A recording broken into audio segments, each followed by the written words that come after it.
अस्सलाम वालेकुम व्यूअर्स। 2014 का पेपर शुरू है। महा टीईटी का पेपर 2 की सीरीज शुरू है। कल हमने 10 क्वेश्चन कर लिए थे इंग्लिश पोर्शन। देखिए यहाँ पे 2014 का पेपर शुरू हुआ है। ये 10 क्वेश्चन हमने कल लिए थे। ये यहाँ पे देखिए, ये लास्ट क्वेश्चन था कल का।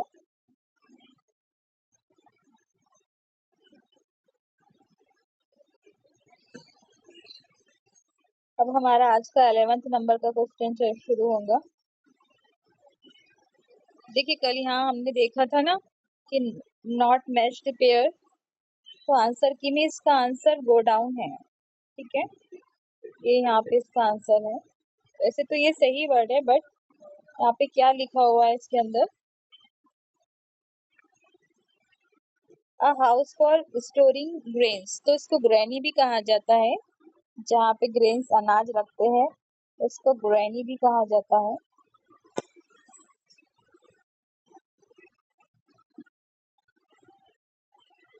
आज का हमारा 11th नंबर का क्वेश्चन स्टार्ट है। देखिए 11th नंबर का क्वेश्चन देखिए, आज का पहला क्वेश्चन है। इन द गिवन डायलॉग, यहाँ कुछ डायलॉग दिए गए हैं स्टूडेंट और टीचर के बीच में। यहाँ पे कन्वर्सेशन दिया हुआ है और उसके ऊपर आपको कुछ सवालात पूछे गए हैं। पेपर 2 में इस तरह से किया जाता है क्योंकि पेपर 2 6 to 8 क्लासेस के लिए होता है, तो थोड़ा उसके अंदर डिफिकल्ट लेवल के क्वेश्चंस आते हैं। बट पेपर 1 में इस तरह से कॉन्वर्सेशन डायलॉग वगैरह बहुत कम देखी गई, क्योंकि हमने पेपर 1 की सीरीज कर चुके थे, तो इस तरह से क्वेश्चन नहीं पूछे गए थे। पेपर 2 में इस तरह से क्वेश्चन पूछे जाते हैं। क्वेश्चन क्या है 11 नंबर का? देखिए यहाँ पे पहले आपको ना क्वेश्चन पढ़ने से पहले आपको कन्वर्सेशन पढ़ना जरूरी है। स्टूडेंट और टीचर के बीच में कन्वर्सेशन हो रही है। देखिए यहाँ पे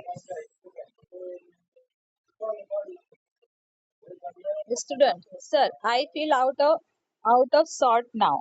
ठीक है सर, मुझे अभी तबीयत कुछ बोझल सी महसूस हो रही है। ठीक है, क्या बोल रहा है स्टूडेंट के सर मुझे अभी अपनी तबीयत कुछ बोझल सी, कुछ अलग सी महसूस हो रही है, मतलब तबीयत ठीक नहीं है। तो यहाँ पे उसका आंसर क्या होगा, आगे क्या बोल सकता है वो? देखिए प्लीज अलाउ मी, यहाँ पे नहीं, will you please allow me, तो किस लिए अलाउ किया जाएगा, ये यहाँ पे नहीं दिया हुआ है, ये टूटा फूटा हुआ दिया हुआ है।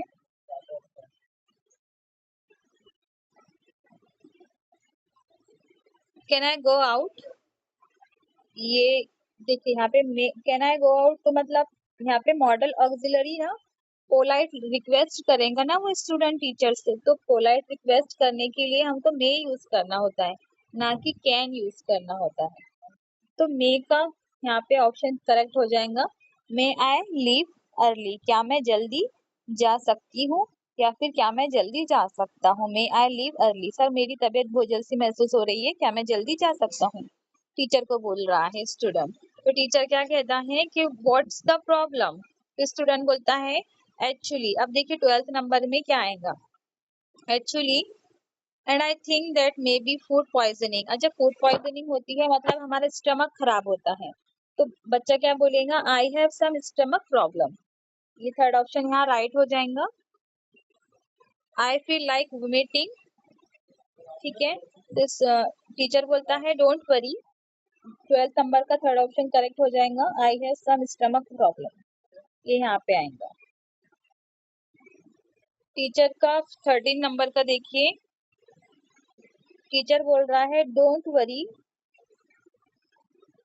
The peon to take you home, चपरासी है तुमको घर लेके चला जाएगा। तो ऑप्शन यहाँ पे देखिए, आप चपरासी के पास जा सकते हैं ताकि वो आपको घर लेके जाए, घर ले जाए। तो इसका आंसर ऑप्शन 3 देखिए, you may go to the peon to take you, you may go to the peon, ये वाला आंसर थर्ड ऑप्शन हमारा राइट हो जाएगा। You may go to the peon to take you home. ठीक है, इजाजत मिल गई उसको टीचर से स्टूडेंट को। Choose the most correct alternative.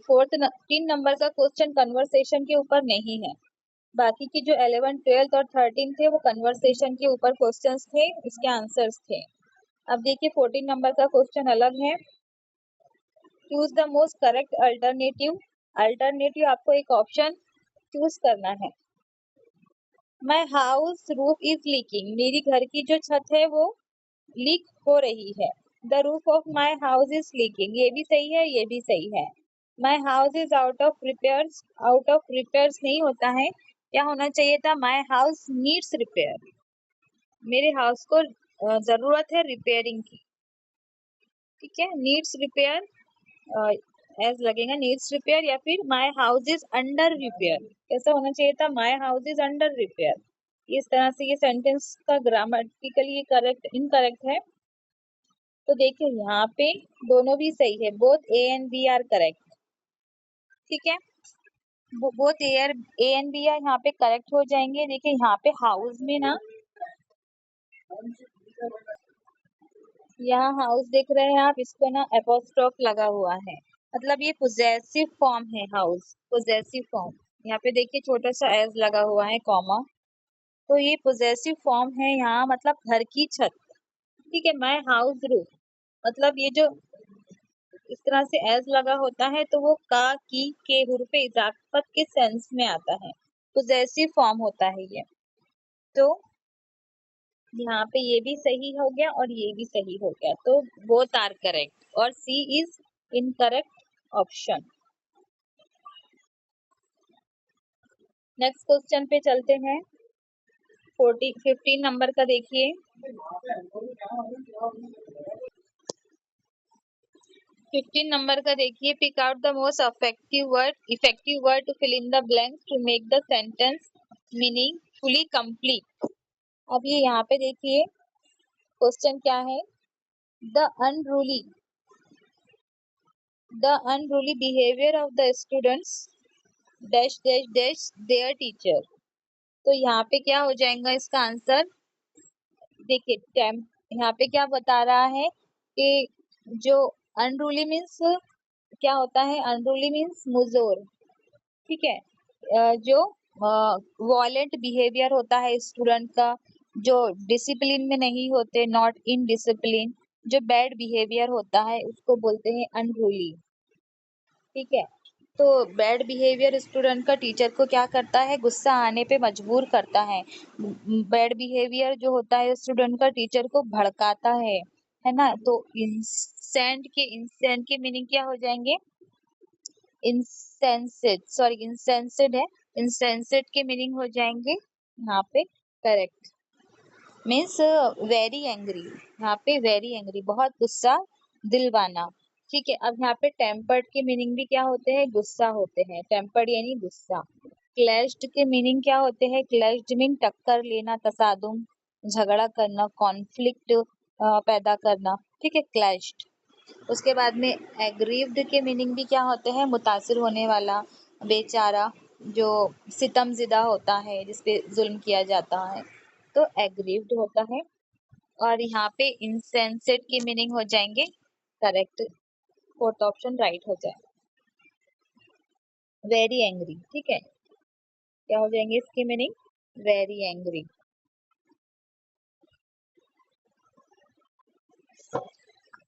Next question पे चलते हैं, देखिए आज का।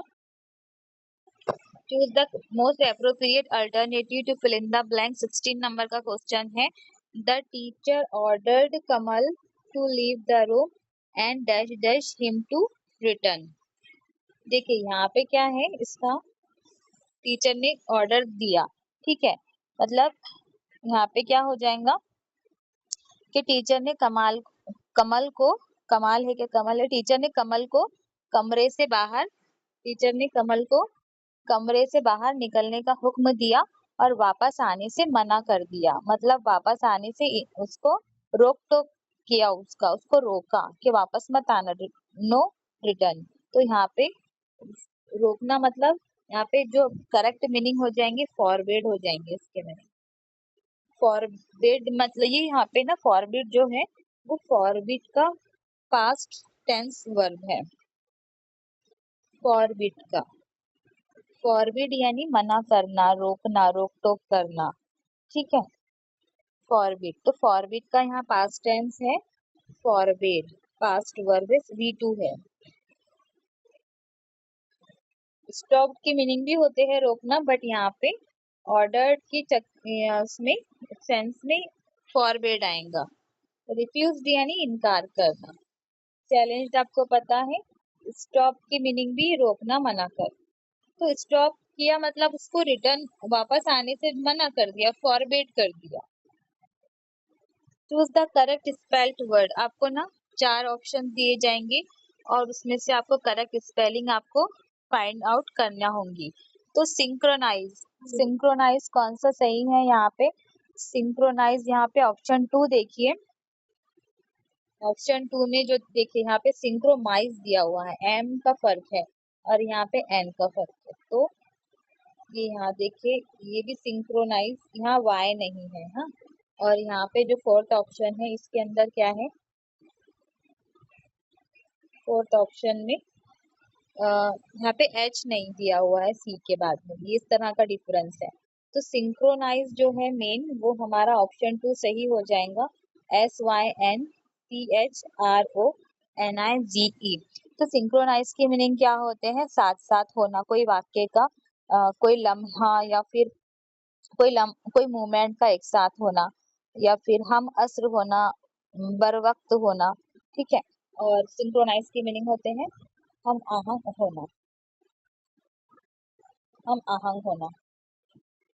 तो यहाँ पे second option right. Next question पे चलते हैं, देखिए 18 नंबर का question. Choose the most appropriate alternative, he neglects attending church. अच्छा ये आर्टिकल का है, यहाँ पे आपको ना एक क्वेश्चन आर्टिकल पे आता है कि कौन सा यहाँ पे आर्टिकल सूटेबल है। ही neglects attending church, no article, यहाँ पे नो आर्टिकल, ठीक है। दो the church is only few yards, few के बाद में यार्ड्स है, मतलब कुछ ही आगे है, फ्रॉम हिज हाउस, ठीक है। तो यहाँ पे क्या हो जाएगा, आर्टिकल का क्वेश्चन है, उसका मतलब क्या हो रहा कि वो चर्च में जाने से इनकार कर रहा है, हालांकि वो चर्च उसके घर से कुछ ही दूरी पर है।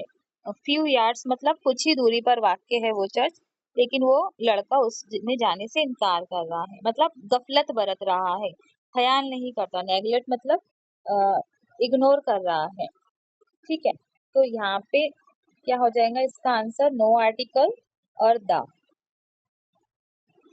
अब दा क्यों लगा, देखिए यहाँ पे ना कोई खास चर्च के बारे में बात हो रही है।